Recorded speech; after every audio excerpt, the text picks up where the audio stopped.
한국은행이 국민연금과 체결한 외환 스와프 한도 650억 달러를 2026년 말까지 연장했다는 소식은 언뜻 보기에는 금융 시스템의 안정을 위한 기술적인 조치처럼 보일 수 있습니다. 그러나 이 결정의 실질적인 의미를 들여다보면 이는 단순한 행정 판단이 아니라 국가가 미래 세대의 자산을 현재 정책을 위해 사용하는 선택임을 알 수 있습니다. 외환 스와프는 본래 단기적 유동성 위기 상황에서만 활용되는 비상수단입니다. 그럼에도 불구하고 이 제도가 3년 이상 지속되고 규모까지 계속 확대되고 있다는 점은 현재의 환율 문제가 일시적인 충격이 아니라 구조적인 문제임을 정부 스스로 인정하고 있다는 신호이기도 합니다. 더 큰 문제는 이 구조적 문제의 부담을 정부 재정이나 외환 보유액이 아니라 국민연금이라는 노후 자산에 전가하고 있다는 점입니다. 현재 원달러 환율은 1,480원 수준에서 형성되고 있습니다. 정부는 1,500원이라는 숫자에 심리적으로 매우 민감하게 반응하고 있지만 냉정하게 보면 이 수치가 곧바로 외환 위기를 의미하는 것은 아닙니다.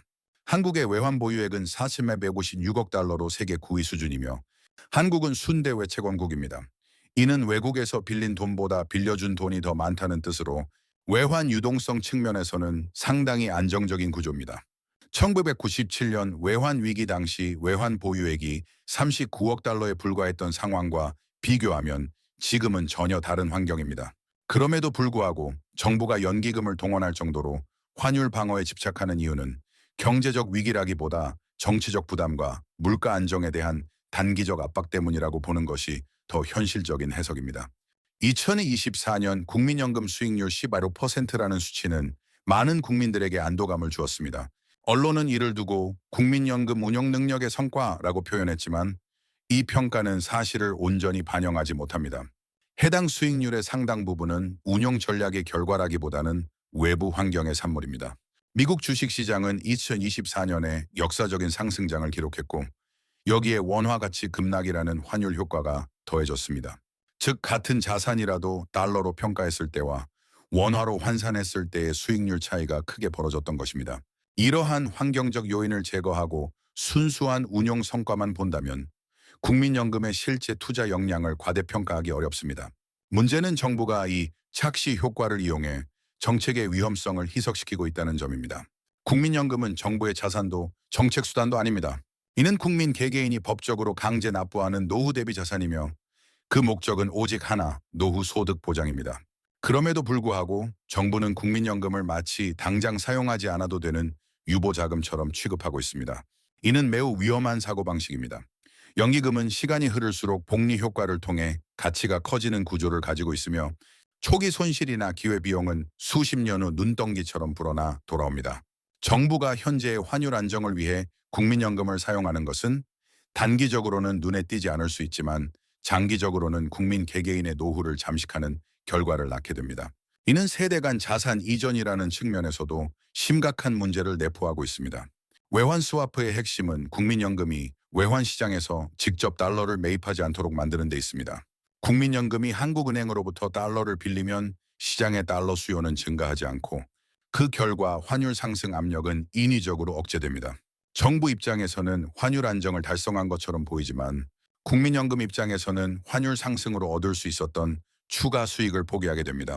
이는 단순히 환율 변동을 줄이는 문제가 아니라 국민연금의 수익 구조 자체를 왜곡하는 개입입니다. 시장 메커니즘에 따라 자연스럽게 형성될 수익을 정책적 목적으로 차단하는 것은 장기 투자 기관의 본질과 정면으로 충돌합니다. 이 구조가 장기화될수록 국민연금의 수익률은 점점 더 제한될 수밖에 없습니다. 전략적 환해지는 흔히 위험관리 수단으로 설명되지만 실제로는 수익의 상한선을 설정하는 계약입니다. 환율이 하락할 경우 손실을 방어할 수 있다는 장점은 있지만 환율이 상승할 경우 발생하는 이익은 모두 포기해야 합니다. 현재 국민연금은 해외 자산의 최대 15%, 약 86조 원 규모에 대해 이러한 환해지를 적용할 수 있습니다. 이는 환율이 아무리 상승하더라도 이 자산에 대해서는 추가 수익을 기대할 수 없다는 의미입니다. 단기적으로는 안정적인 선택처럼 보일 수 있지만 장기 투자 관점에서는 매우 보수적이며 비용이 큰 전략입니다. 특히 환율이 구조적으로 상승하는 국면에서는 이 환해지 자체가 국민연금 수익률을 지속적으로 갉아먹는 요인이 됩니다. 환율이 20원 상승할 경우 발생하는 약 1조 7천억 원의 기회비용은 단기적으로는 체감하기 어렵습니다. 국민연금 가입자가 2,250만 명에 달하기 때문에 1인당으로 나누면 금액이 작아 보이기 때문입니다. 그러나 이 손실이 매년 반복되고 복리 효과가 적용되면 상황은 완전히 달라집니다. 30년간 연 5%의 수익률을 가정할 경우 누적 손실은 약 95조 원에 달하며 1인당 약 422만 원의 연금 자산 감소로 이어집니다. 이는 단순한 숫자가 아니라 은퇴 후 몇 개월치 생활비가 사라지는 문제입니다. 특히 젊은 세대일수록 이 손실은 더 크게 누적됩니다. 노르웨이 국부펀드는 세계 최대 규모의 연기금임에도 불구하고 단 한 번도 환율 방어 수단으로 사용된 적이 없습니다. 노르웨이 사회는 연기금이 미래 세대를 위한 자산이라는 점에 대해 강력한 사회적 합의를 이루고 있으며 정부조차 엄격한 사용 제한을 받습니다. 일본 역시 과거 아베노믹스 시기에 연기금을 활용한 환율 정책을 시도했지만 IMF는 그 효과가 단기적이었으며 구조적인 문제 해결에는 실패했다고 평가했습니다. 이 두 사례는 공통적으로 하나의 교훈을 제공합니다. 연기금을 단기 경제 정책에 활용하는 국가는 장기적으로 실패한다는 점입니다. 이 모든 논의를 종합하면 한 가지 결론에 도달하게 됩니다. 국민연금만으로는 안정적인 노후를 보장받기 어렵다는 현실입니다. 따라서 개인은 연금을 3층 구조로 준비해야 합니다. 국민연금은 최소한의 안전망으로 인식하고 퇴직연금은 장기적인 주식형 투자로 운영하며 여력이 된다면 개인연금을 통해 추가적인 노후 자산을 축적해야 합니다. 이는 선택이 아니라 생존 전략에 가깝습니다.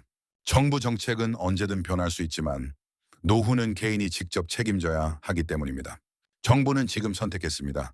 현재의 환율 안정을 위해 미래의 연금을 사용하는 길을 말입니다.